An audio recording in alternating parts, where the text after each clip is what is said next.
All right, welcome to the Browns Wire podcast. This is your host, Josh Keatley. With me is Donovan James. Sorry for the late show. Donovan got held up, but Donovan is here with us now. And what hat are you wearing? Making Bacon hat. So this is one that of minor league baseball team? Yeah. That's dope. In Georgia. For those that can't see, it's bacon strips in the shape of an M. It's you know how the minor league teams are with the crazy. Oh, I love it. Yeah, I love it, dude. I love it. Kevin Bacon was the inspiration behind this name. So, and then dude, is that real? Are you serious? There you go. Yeah. Are you Kevin Bacon is the inspiration? Yeah, dude. Kevin Bacon, the fucking Footloose guy. Dude, that's amazing. Yeah. You know, I saw he's in like a weird harmonica band with his brothers. Yeah. And they were at the casino for free. Dude, it was like MILF Central, bro. Like I'm just talking 40, 50-year-olds just single, dancing, just getting it all out, bro. But this is our betting show. Yesterday we gave you a little bit of our Browns Chiefs preview. We actually kind of got into it yesterday. I went back, I listened to it. We argued quite a bit, which is quite funny because it was an hour podcast. We argued for about 45 minutes, and the last 5 minutes we're like, yeah, we're gonna take the Chiefs. So it's pretty funny. Yeah. Yeah. But we'll see what happens this week. Oh my gosh, I forgot my notes for last week. Obviously, let me see what. Man, I think I lost. How did you do last week? Maybe you got your stuff up already. You know what? I don't have. Well, I only bet on 3 games. Here it is. I went 2-1. I lost the Seattle Seahawks bet. Got demolished there. I won the Baltimore Ravens bet, and then I won the New Orleans Saints bet. Right. So not a bad week. That's my third, fourth, fifth week in a row where I've hit that 55% mark. So I'm feeling pretty good. Okay. You don't remember who you took? No, I got mine. It's I took Seattle. Excuse me, I lost that. It was Buffalo. Yeah. And I took, you lost the Buffalo one too then. Yeah, I lost Buffalo, and then I took I almost said the Cavs. The Browns. So you won that one. The Buffalo one is weird. I don't know if I necessarily blame you. There was a couple times where they had that game wrapped up big where all they had to do was keep their foot on the pedal, and it kind of faded away from them. So I don't necessarily blame you there. But yeah, unfortunately, it just didn't quite break right. That was a game too where the line was very volatile. I believe it opened up. What did you get it at? What was the line when you finally bet it? What was it at? It was like 6.5. Yeah, that makes sense because I got it at 7. 6.5. It opened up at 3. So 6.5. That's kind of what we were dealing with. Is that it was just a very volatile line, and we'll get into that because there's another line that's fairly volatile this week as well. But yeah, let's. You want to just go ahead and start diving in? Well, this one's gonna be short and sweet because there's no college games, dude. Exactly. Yeah, we don't have any college games, so it's easy. We got high school football in Texas. We can do that. Can you gamble on that? You can't gamble. Nah, you can't gamble on high school football, but they do back in the in the alleyways. Maybe not. Yeah, I'm sure they do. Hopefully not alleyway. That's kind of weird, but that's probably where it's at. That's probably where it's happening. Yeah, in Texas, like in Austin, Texas, that's some alley, some dark alley. Bet on Lake Travis, man. Got Lake Travis. Yeah. FCS football starts in February. Yeah, man. So Bears. Go Mercer Bears. They got a good season come up. My school. Really hard to gamble on FCS football. I typically don't, but that might be something we dip our toe in. I typically don't because I can only name I really the only reason I pay attention to FCS football is for the draft prospects. Right. But we'll dip our toe into that. But let's go ahead and dive in.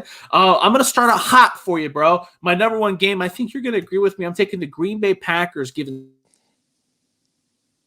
7 points. I've already gone down, but I'm gonna be honest with everybody. I already locked in it at 7. The Rams did beat the Seahawks last week, 30-20. Donovan and I both took the Seahawks last week. So obviously you already know that we don't think that the Rams are very good. Okay, mix that in with the fact that Jared Goff, a California boy quarterback, first of all, still hurt, wasn't supposed to play last week, but ended up going in because the first-string quarterback, John Wolford, basically broke his face. And he's going to have to go into Lambeau Field in the cold. It's supposed to be 20 degrees there. I looked that up right before the podcast. I don't think he's going to handle that very well. He didn't handle it. He didn't like playing in Seattle, bro. He looked like he was very uncomfortable. It looked like he was cold in Seattle. So I don't think he's going to like this. The Green Bay Packers are also refreshed. They didn't have to play last week. They have won 6 games in a row. 60% of the tickets are also on Green Bay, which I initially thought was a good thing, but we have seen the spread go down to 6.5. So that also indicates that a lot of the sharp money is on the Rams, which is a bad thing if you're looking at it from a gambling point of view, my point of view. But again, I just think that this offense for Green Bay is just too much. I know Aaron Donald's great, but I think that they're going to do just enough to. I think that they're going to smash the Rams. I don't think that they can put up two performances like that 2 times in a row. Hope you're right. Yeah, right.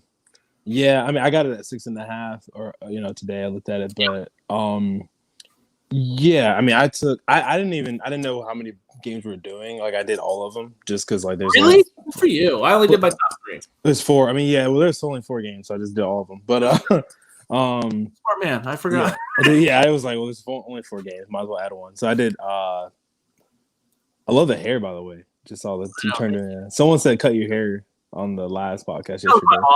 That was my mom. It was. I was like, it has to be Anna mom or somebody like that. Anyway, it was funny.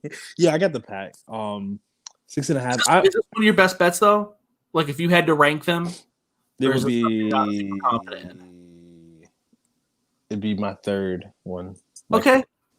Yeah, but I mean, I'd taken the pack though. It's just. Yeah, what you said about Goff going, he has not won a game below 32 degrees ever. He's high school California. Wow. He went to high school in California, went to Cal, and plays for LA. So he's definitely not used to the cold. And it will be in the 20s. I verified his thumb, that earlier. Yes, his thumb. Cam Akers is emergency quarterback, by the way. That's gonna be fun. I want that. I love when stuff like that happens. So I kind of want that. He did play quarterback in high school. Cam Akers. He played quarterback and running back for his high school, but he should not be playing quarterback. Their punter has a pretty good arm too. I think the punter played quarterback in high school too. Johnny Hecker. Yeah, Hecker played it too, and Cam Akers, so they'll have to figure that out if something happens. Yeah. But that's just a funny thing. But yeah, Donald's hurt.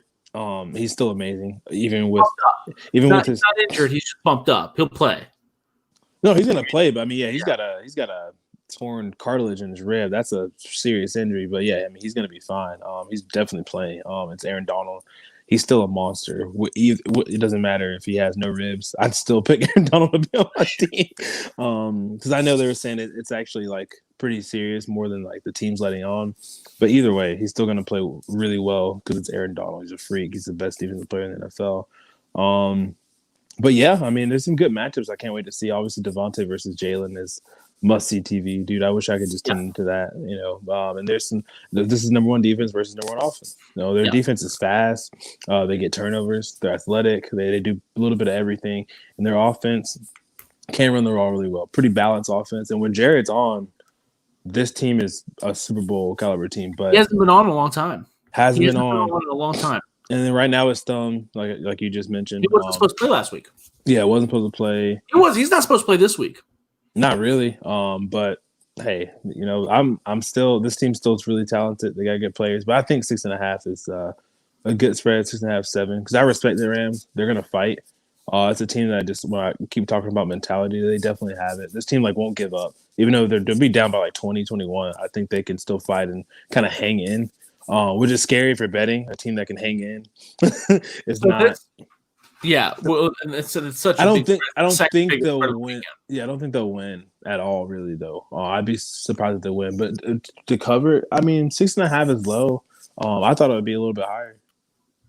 So the spread did open up at 7. We were talking about the Colts game earlier, and this is the most volatile spread I saw of the week. Now, granted, I'm talking about a bunch of different books. You're trying to basically just kind of add them all up my head. But the first line that I saw, it opened up at 7.5. That was the line. I believe it was in Circa, which we didn't have access to. You and I couldn't have bet on that. That was only in Vegas. But by the time we got it on the offshore sites that we bet on, it was at 7 points. It's gone down to 6.5, despite Green Bay getting a huge chunk of the tickets. 60% is no joke. I mean, that's a pretty good chunk of the tickets. But more money is on the Rams, so that it's very interesting. It went down to 6.5. At one point, too, I believe some books had it as low as 3.5. So this has been a pretty big volatile spread. You saw the same thing with the Colts last week. You and I continued to bet on I bet on the Bills last week, and the Colts covered. So there might be some other factors here that we will not take into consideration. That would be the only scary part to me, is that the line has been so volatile that it does kind of have me worried. Now the trends do allude to the Rams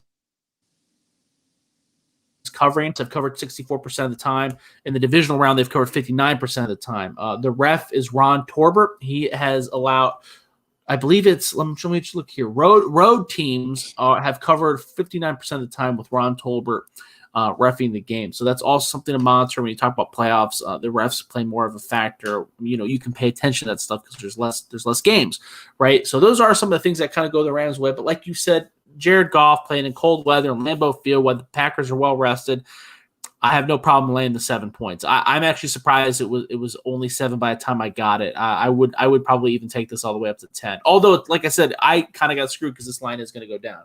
But what is your number one best bet? Number one for me, when I looked at it, was the Tampa Bay New Orleans game.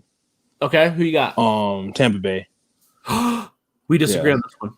I know you picked New Orleans to go to the Super Bowl. I like what they're. Well, you didn't say that. You just said you like. This is not there. But you got into my head. I'd probably take the Saints. This is not a game that I'm high on. But I like Tampa. People were like not impressed with Tampa last week because Washington's so bad. But I'm like, you got to think like they traveled, to that game, and they took care of business and they won the game, man. And Heineke is somebody that that they got tape on him, but that was just a rare performance that probably Heineke's good too. Heineke's he's good. And he comes from a small school, but he might get a shot next year, and he might have a Tommy Maddox kind of resurrection to his career. I wouldn't surprise. I hope he gets a shot. I just don't think that. There's the Washington fans are like, yeah, this is our guy now. I'm like, well, y'all are still going to be drafting or signing a quarterback. This isn't. You're not going to hand over the franchise to Taylor Heineke. That's just not. You're not handing over the franchise to him, but it wouldn't be a bad idea to let's say you got to sign or draft a quarterback in the top 100. Okay. Let's say you sign Allen Robinson, okay, or a big stud wide receiver of that caliber, and then they're going to draft what, the 20s? Is that right? Yeah. Yeah. I don't know how it works because they were in the playoffs, but the record sucked. Whatever. Let's say they pick 16. We'll just slap them right there in the middle. They're going to get a guy like Devontae Smith, Jalen Waddle, Rondale Moore, Chris Olave. One of those wide receivers is going to be there. They already have Terry McLaurin, right? They already have a pretty solid depth behind them, and Steven Sims and a couple other guys.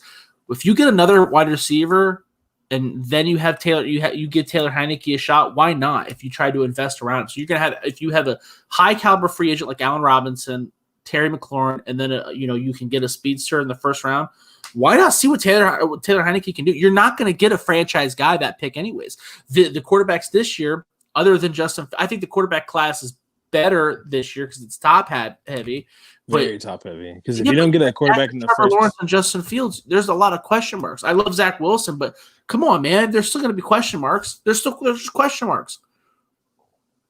You know what I mean? There's question marks about Trevor Lawrence and Justin Fields too. To be honest with you, I think those three are not home runs, but those three are going to be fine. I even will put Mac in there. Honestly, you put Mac Jones in there, I will fight you. Not with Trevor and Justin, but really, like, he's not that far away from. I think it's Trevor, and then I think Trevor and Justin. I think a huge gap. I think it's Trevor, small gap, Justin, Zach, small gap, Mac, and no way, Mac and I'm forgetting one quarterback I have in the first round grade too. I can't think of his name, but that's just me. We got a long way to go in this process, though. You know what I mean? So, but I don't know. I mean, either way, like, what? I don't know how we get on this. I suppose we get off topic. Yeah. I was defending Taylor. Yeah, I know. No, I like him. I just don't. I don't know. That would be a Washington move to like just stick with Taylor Heineke, though. Honestly, but anyway, no. I mean, and Steven Montez is their backup too. But we love Montez. I want to put. I did. I was too high on Montez. But I think Tampa Bay is just I like this matchup for them. They're familiar with the Saints. I think this team they can beat. I think they can. Fournette, he impressed me. He looked a little. I'm not saying he's back to Leonard Fournette. He's wildly inconsistent. I would Very never factor him in as that would be a negative for me.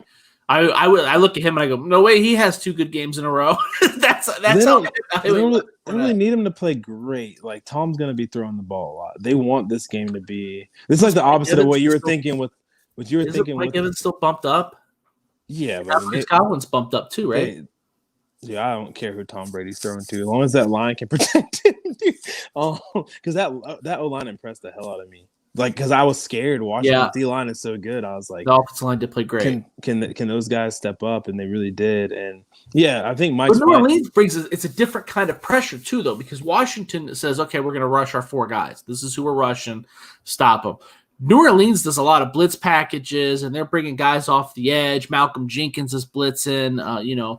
You'll see Marshawn Lattimore on a corner blitz here and there. Like Hendrickson's good. Yeah, Alex Anzalone will come on. They bring some interesting packages. So it's less about, hey, can this guy block this guy, and it's more about, hey, can Alex Kappa and the rookie left tackle figure out who they need to pick up and who they need to go. Tristan. Yeah. Worse. Yeah.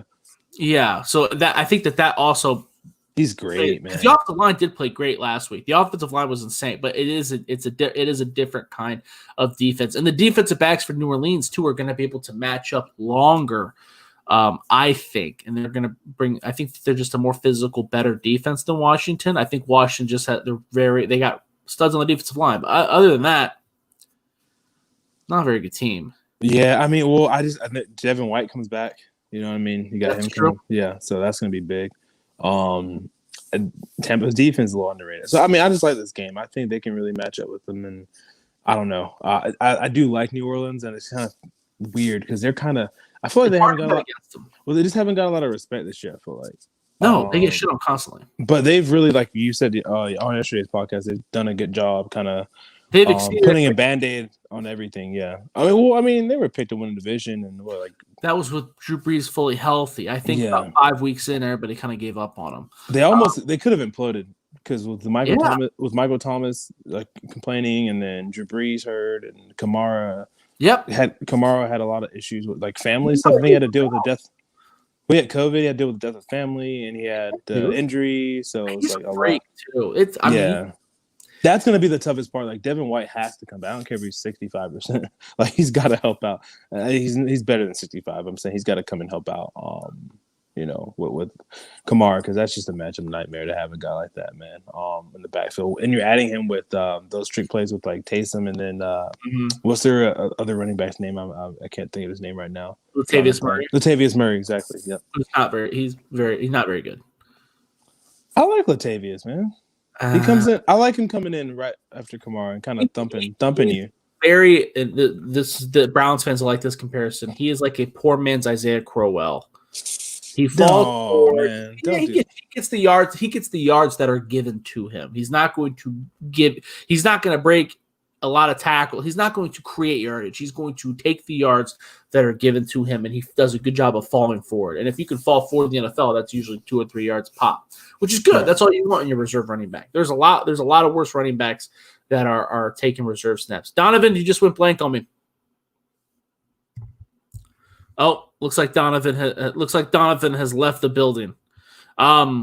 All right, I'll go ahead and name off my second game. My second game is the Baltimore Ravens. The Baltimore Ravens are getting 2 points against the Buffalo Bills. I might have bet a little too early on this. So far, a big part of the gambling is trying. The first thing you need to do is win the spread, and I so far have failed it both times in this. Donovan, you back? Can you hear us? Can you hear me? No, he's figured it out. I hope it's not me that's muted. Can you hear me? Can you hear me at all? Oh, yeah, I'm having trouble hearing you a little bit. Okay, this makes for great radio. having some audio issues. Can you hear me at all? Yeah. All right, okay. So I would say my second best bet is Baltimore Ravens getting 2 points at Buffalo. I'm saying I didn't get the best number. This line has already moved to 3.5. I believe. So the Ravens have won six straight. I think that they found their groove. I really like them. They beat the piss out of the Titans last week, 20-13, as a 3.5 point favorite. I know that the Bills barely beat the Colts 27-24. That was a team that they really should have put away because the Colts did not look great, but they didn't. So I think that the Ravens are really trending in the right way, and I think that the Bills they didn't look good last week. The tickets are relatively split. There's only 48% of tickets on the Ravens and 52% on the Bills. But again, the Ravens line has dropped. So this leads me to believe, because this line opened up at 3. Now it's down to 2.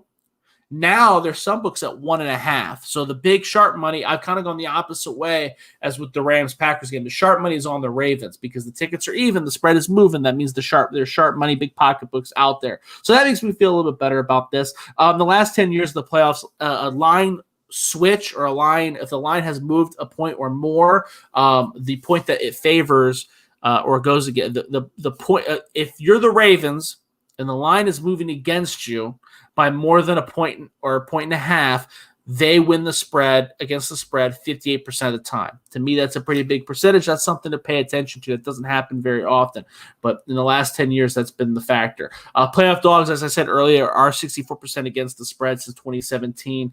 And Lamar Jackson is 5-1 against the spread as a dog in his career as an NFL athlete. So all those trends point to the Ravens. I searched high and low for trends online that support the Bills, and they just don't.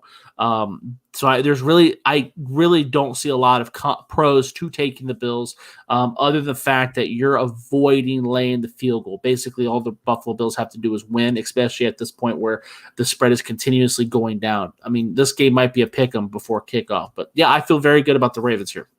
Yeah, I like the Ravens too. I know the Bills have been. I like the Bills, but not as much as I thought. Or excuse me, the Ravens. The Ravens. I like the Ravens. I still like the Ravens, but this game and that weather, with Buffalo allowing their fans to be there and it's loud, even though it's not as nearly as loud as it would be. If this game was normal, I would take Buffalo and probably beat them by like 10 points. That's how big of a deal like Buffalo's crowd is. Like they're on the route to the Super Bowl. This is the Buffalo Bills. This is like the Browns. Who are you taking the Ravens in, or are you taking the Bills in this situation? If I'm betting, I'm taking the Ravens. So 2.5. Ravens. Okay. Is it 2.5? Is it 2.5? I can only find it at 2 points. The 2.5 have appeared to have gone by. You're going to be hard pressed to find a 2 after tonight, anyways. It's I mean, this is a pick 'em to me almost. Like I would probably if I had a gun in my head, I'd pick the Ravens. So. Okay, this is not one of your top bets then? No. Okay, all right, I got Buffalo's a better team than the Ravens, really. The Ravens, they've looked great. Like I said, they've won 6 games in a row. There hasn't been a whole lot of weaknesses. Calais Campbell's looked great at defensive end. Brandon Williams absolutely dominated the Titans last week, and Derrick Henry specifically limited Derrick Henry to 40 yards rushing, and they gave it to him pretty much every other play. They look good. I think that a lot of the weaknesses that we saw at the beginning of the year have kind of been X'd out. I think that the Ravens are they got a real shot to win the Super Bowl. I really do. But again, I guess that's a story for another day. Donovan, what's your second best bet? My second best bet was, what did I say? The Kansas City Chiefs and Browns. I'll take Cleveland 10. Really? That's your second best bet is Cleveland? Yeah. Why, that's interesting because my third best bet is taking Kansas City. Why are you taking Cleveland? We talked about this game pretty about last night. Yeah. If anybody wants to go back and listen to that, we talk about it not in a gambling context, but we talk about it more breaking the game and talking about what we would do. But was there any other than what we discussed last night? Is there any other additional reasons that you're taking the Browns that maybe you just realized?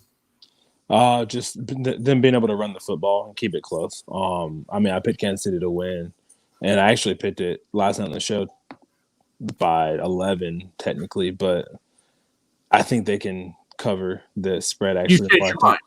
Yeah. I think that it'd be a little bit close. I said 35 to 24. Yeah, you were off. So get. But this has now become one of your best bets, right? I really was close to picking them to win. Yeah. Yeah. Really. Yeah. Well, I just hate that Buffalo Baltimore game. Like I wouldn't want to I'm not touching that at all. Like really. And the Green Bay game one is just like I'm not betting on that because of like obvious reasons. I don't like to bet on I don't like to bet on my team though. So the That's my favorite game based off. You know me, and everybody that listens to this podcast knows that I bet a lot based off of the eye test, which is why you'll see me. I'll have weeks where I don't do very well. Everybody does, but I do like to bet on the eye test. The Green Bay Packers to me are the far superior team, so that's why I'm confident in that game. But none of the treads check out. To me, the Ravens are the better team than the Bills as of lately, and all the trends check out. So even though the Packers are my more confident pick, statistically speaking, the Ravens should probably be my number 2 pick. I do disagree with you on this game. No, the Kansas City Chiefs are actually my number 3 pick at 10. This is the biggest spread of the weekend, and that is something to monitor. I think I said that the underdogs in the playoffs basically dominate against the spread, but I think that there's just too much firepower. Patrick Mahomes specifically dishing it. I know the Browns beat the Steelers 48-37, probably the most commanding victory of last week's games, and they were a 5.5-point dog, so that is a big deal. But again, that was their first playoff victory since 1994. And I know I said it 2 weeks ago when the Browns got in the playoffs that the emotions, you have to take that in consideration. But I think that you have to take those emotions in consideration again because they just won their first playoff game. Donovan, can you still hear me? Yeah, I can hear you now. Sorry about that. I disappeared for a little bit. No, you're good. I was just talking about how I think that you need to take in consideration the emotion that the Browns are going to be feeling since they just won their first game since their first playoff game since 1994. Now they are going to get Joel Bitonio back. They are going to get Denzel Ward back. They are going to get Kevin Johnson back. They are going to get Kevin Stefanski back. But again, the Chiefs have Patrick Mahomes and Andy Reid, and they are the Super Bowl favorite for a reason. I'm not just going to discount that for nothing. I know 10 points is a big total or a big spread, the largest of the weekend. But it just feels like there's just too much firepower for the Browns to just stop them. And it feels like the kind of game where once the Chiefs go up, it's going to snowball and only get worse from there. The tickets are relatively split. 54% of the tickets are on the Browns, 46% are on the Chiefs, which I thought was interesting. But that's pretty damn close. You are seeing slightly more money on the Browns right now. You're not seeing any spreads change, but there are a couple books where there's extra juice on the Browns. I would assume that the spread is going to get smaller if I had to guess before Sunday. I don't think it's going to get any smaller than 9.5 though, but it might get off that key number of 10. So it looks like I missed out on another number here. But again, this game is pretty split right down the middle in every aspect, money and tickets. Divisional round opponents getting 7 or more points are 60% against the spread the last 10 years. That's a big number. And the referee was announced to be Clay Martin, who in road teams are 70% against the spread when Clay Martin is the referee. So those all go for the Browns. So you might have something here, Donovan. Statistically speaking, it looks like you might be the winner here. Like I said, I just see like there's too much firepower to ignore, but I bet on the Chiefs a lot, and I lose a lot. Neither the Chiefs nor the Browns have been good against the spread this year. I think they've only won. Yeah, that's true. I think that they're both like 6-11 against the spread, or 6-10 or whatever against the spread.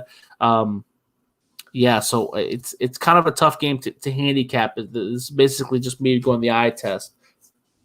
Yeah, I mean, like I said, this is a tough game, but I just really think running the ball and having Stefanski back and being healthy with Joel Bitonio and Denzel Ward and guys like that will help out because really didn't even see a full-fledged Browns team, last week. They were short-manned and outnumbered. Yes. Still ended up winning. So, and that was a Steelers team that's obviously not as good as KC, but they didn't get win. They smashed them. Exactly. So if they can really just stay physical and keep that mentality going, they should be fine. Now, like I said, I wouldn't pick them to win or anything. I'm not telling people to do that, but to cover 10, yeah. This game, the only difference is, like I said, I don't think they jump out on KC. Like, I'm not worried about Kansas City coming back. Like, see, you're talking about against the spread. If they jump up on a 28-0 lead on Kansas City's not going to come back to beat the spread, but they could win 35-28 is what you're saying. Exactly, yeah. Like, I think it might end up being that type of game. I think, like, I'm going to go ahead and tell you now, I think Cleveland is going to be winning this game early. And maybe even at halftime, but then Casey's going to do what Casey does. And I don't think you're insane for saying that, any given Sunday, right? But the problem that I have with this game is if the Browns don't, if the Browns don't come out hot like that and they do stumble, the Chiefs don't stumble. Okay, I say that, but they've not had their games, so they don't look very impressive. But the Chiefs can make you pay for not putting points on the board, just like they'll make you pay if you get into the red zone, you only score field goals.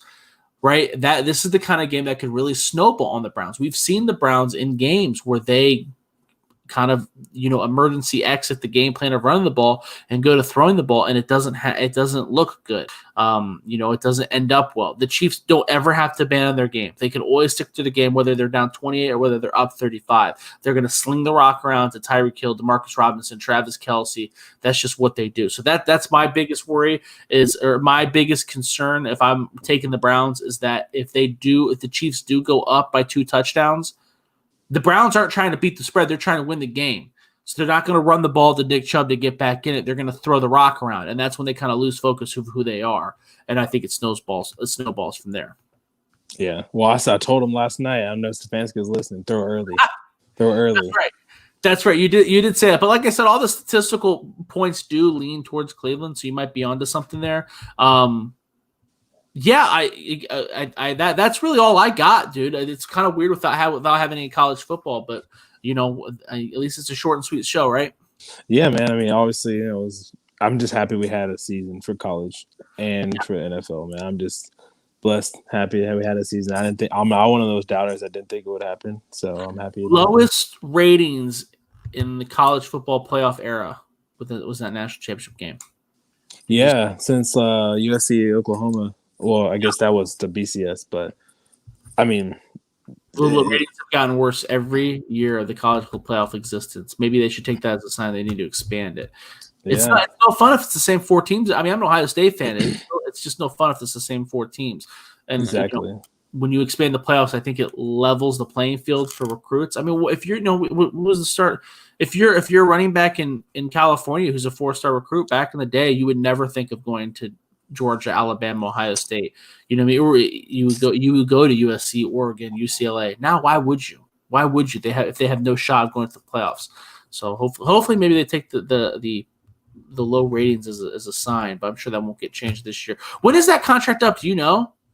2022. So not this year coming up, but the one after. So it's like 22, 23. And do you know if any of these major networks are picking up any of these FCS games?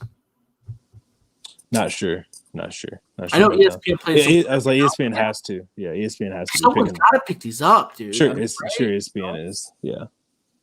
I know that CBS. I think CBS probably would. I would say. Trey Lance isn't playing this year, right? No, he's got an age and everything. Yeah. So he's not playing. There's a couple guys. I think Spencer Brown from Northern Iowa is not playing either. Well, we'll talk about that. We'll have more of an FCS based show when it gets closer. But yeah, that was the Browns Wire podcast. You can follow me on Twitter at Josh Keatley16. Make sure you give us a like, review, and listen. If you want, we're available on all streaming devices as on MP3 as well as YouTube. Donovan, where can they hit you up at? Yeah, hit me up on Twitter at Don James Sports. Name remains the same. I appreciate you, coming on or letting me come on the show every week. It's fun. Yeah, man, it's gonna be some good football Saturday and Sunday. I can't wait. Super excited. Yeah, and to recap real quick, I took the Green Bay Packers giving 7, the Baltimore Ravens getting 2 points, and Kansas City Chiefs giving 10. And then you took Cleveland. Well, your best bet was you took Tampa Bay getting 3 points from New Orleans Saints. Took Tampa Bay. Took Cleveland is my second bet. Yeah, we go against each other there. And then Green Bay. And we agree with each other in the Green Bay best. Yeah. The only game we're facing off against is the Kansas City Browns game, and I hope that you win. Every time it's always the Browns game. Every time, dude. At some point, how much more can they beat expectations? That's my only bag. Super Bowl bound, baby. Apparently, if they play like they did against the Steelers, the Chiefs are going to have a really goddamn hard time. What if they beat the Chiefs? Like, what if they actually beat the Chiefs? What will you do? Like, how high?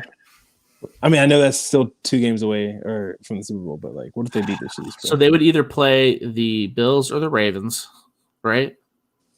Dude, what if they play the Ravens in the AFC Championship? Dude, I hate. They can beat the Ravens. You're gonna make me say I don't think the Browns can beat either of those teams. The Ravens, they were damn close. Buffalo, I know. They're a different Ravens team. The Ravens team looks way better. Kathy Mount comments, Casey rarely covers. That is true. We talked about that, but the Browns also rarely cover. They've both only covered, what did we say, 6 games, was it? I think that's what you said, yeah. I'm not sure. I think that's what it was. They both, maybe one covered 7 games, so they both are not very good against the spread. But with that said, with the spread being so large, that is alarming. I am more scared about these trends. 60% against the spread when you're getting 7 or more points the last 10 years. That's a big number, dude. Yeah. The referee, road teams are 70% against the spread with this referee, with Clay Martin as the ref. That's a huge number. That's scary. That's what makes my butthole tighten up. That is a big number. Yeah. But we'll see. Yeah, man, you're gonna make me say it, but yeah, dude, I just don't think the Browns got enough juice to beat either of those two teams.